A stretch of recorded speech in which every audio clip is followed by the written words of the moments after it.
Hey guys, so I've had a lot of comments and questions about gearing Discipline Priest and gearing for like HPAL and secondary stat priorities and stuff like that. So just in addressing this, I thought it might be good to go over like sort of a higher level, more abstract and philosophical understanding of secondary stats and how they work with healers. It behooves you as a healer player to try to understand this a little bit better than just like looking at stat weights from Wowhead or whatever. So in the same way that DPS have like different damage profiles with like burst and 2-minute CDs and stuff like that, healers have a different healing profile, and this can be affected in certain ways by your secondaries. Your secondaries can allow you to do more burst HPS or more like consistent HPS. I'm going to go into that a little bit, as well as just like how mana works and haste, spirit, intellect, stuff like that. So this is going to be mostly directed at Cataclysm and Classic, just because the stats do change a decent amount in retail.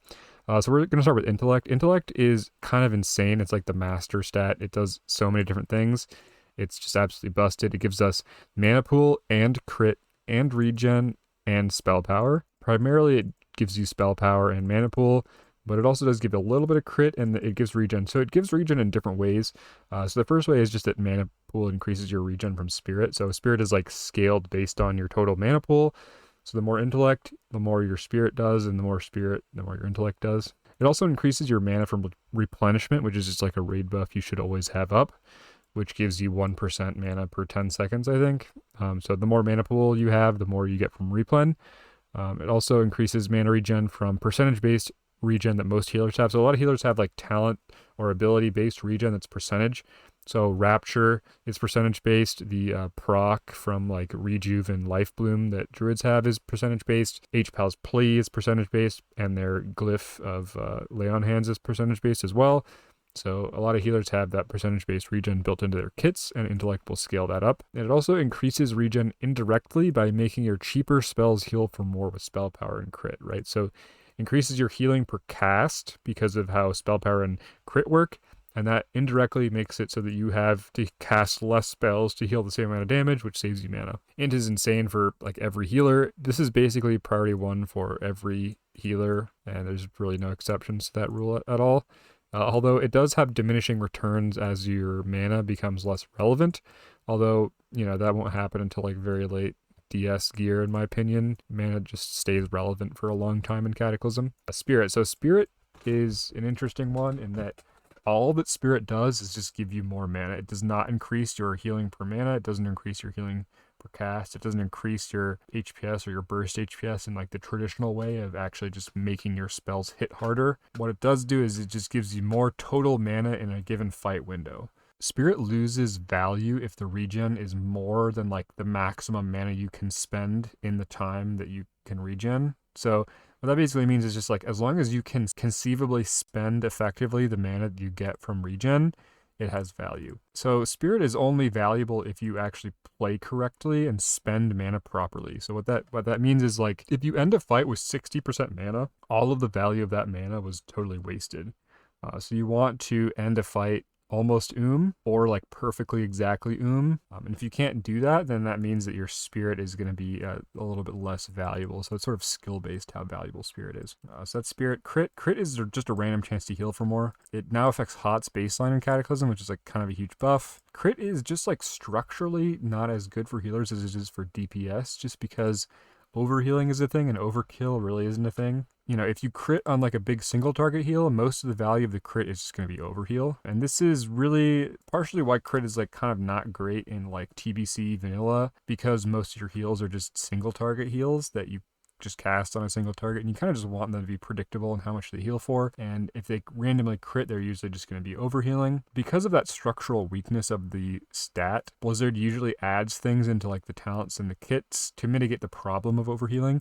So you'll notice that a lot of talents and stuff in Cata have this. So like Mastery for Holy Paladin makes like that increased value. Even if it's overheal, you'll get the full value translated into a Mastery Shield. Divine Aegis is a similar thing for Discipline Priests.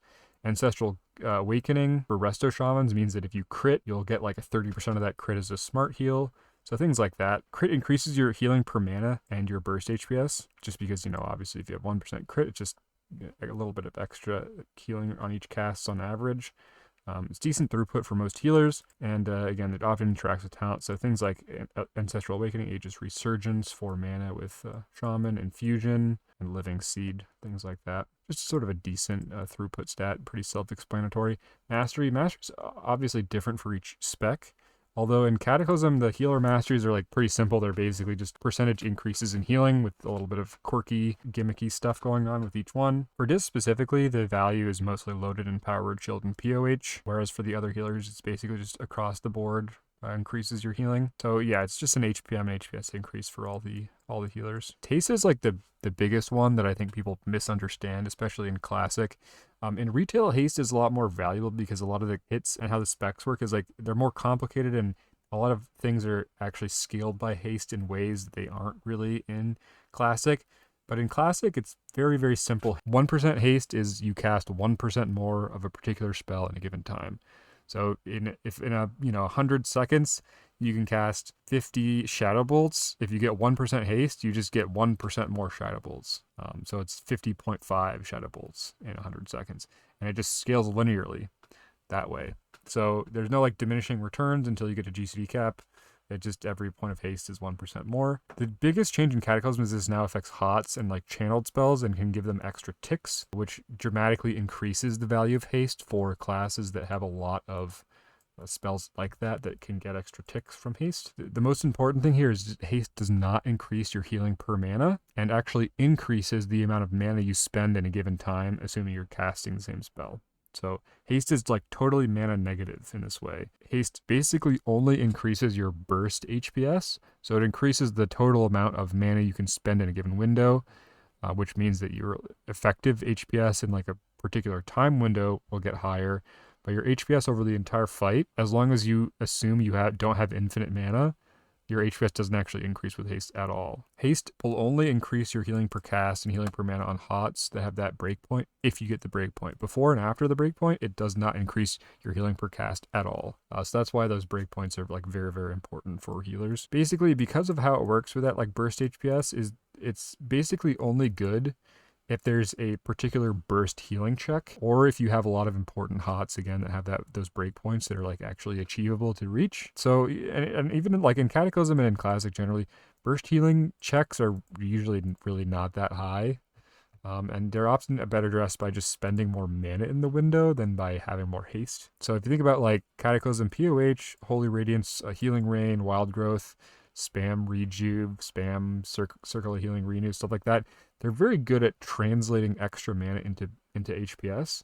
Gearing just have more mana to spend in those burst windows is usually better than gearing to just have more haste, in my opinion. One more thing to mention about haste is that it just often feels good because you're getting more casts faster, you're doing more stuff, you get sniped on your heals less if you're overhealing fights.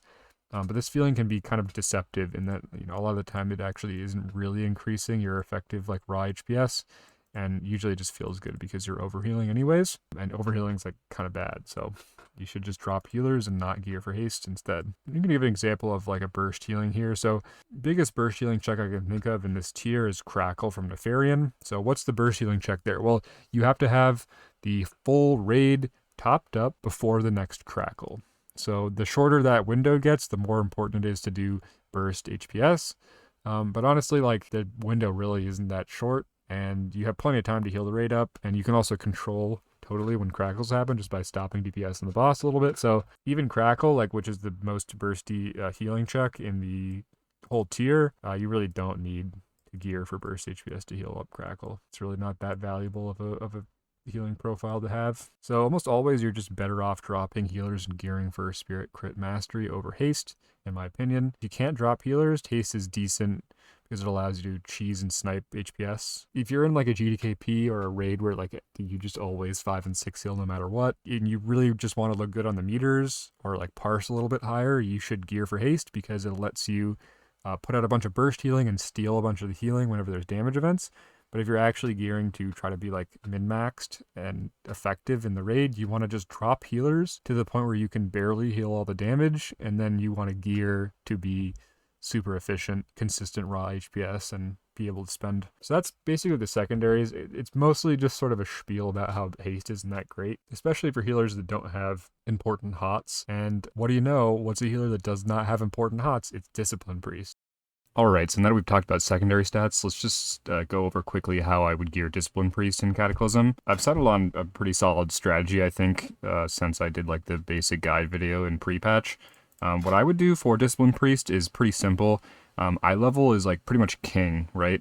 Because intellect is so important for us, as well as spirit, and you should be aiming to have every single piece of your gear have spirit on it. My strategy is, for tier 11, the tier is not that good. The 2 set's useless, you should never ever cast heal.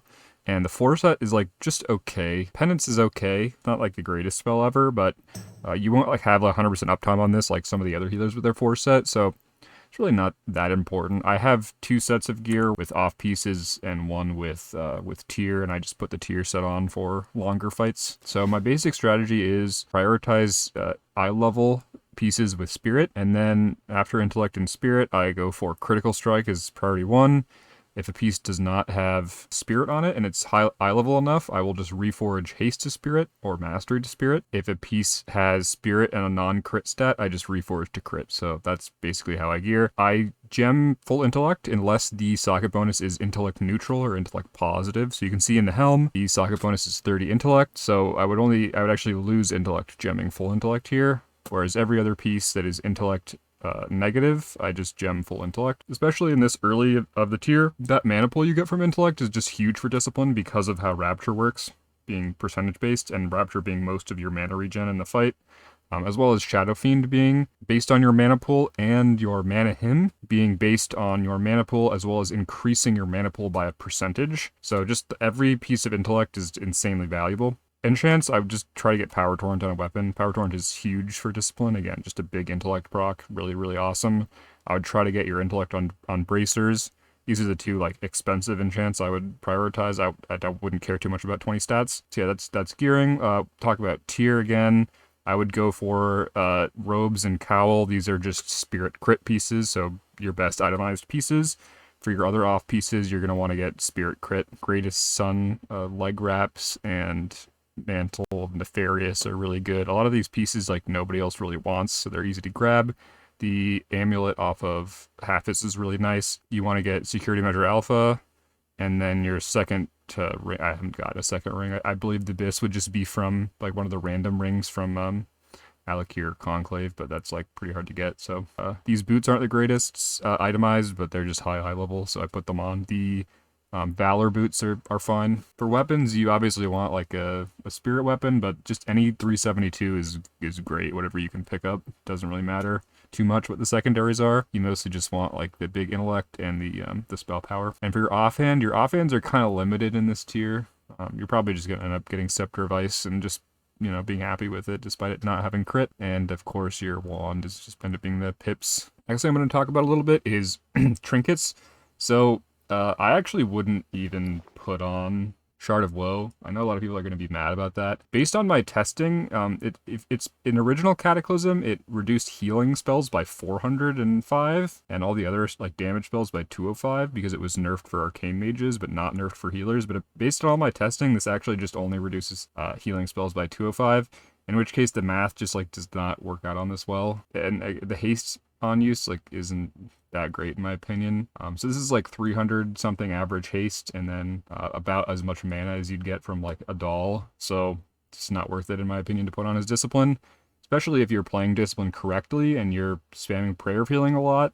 Prayer of healing is a pretty slow cast time, so you have very low cast per minute if you're playing correctly, so you just don't get as much value out of this as you would from like a healer like Holy Priest or Resto Druid, where you're like spamming high CPM rejuve and stuff that has like lower GCD from your talents. Shard might be better, especially given that the haste on use is really nice for all the hots you put out. So yeah, that's trinkets. For like Haste or something, for the fights where you're going to be using Atonement a lot, you can put on something like Thoralian's Mirror, or like just a random DPS trinket if you want, although you kind of want to have that passive intellect. I wouldn't drop a passive intellect trinket on discipline in tier 11 personally. Yeah, so I think fall is like your best trinket, and then your second trinket is just going to be Tsunami or Doll if you have it.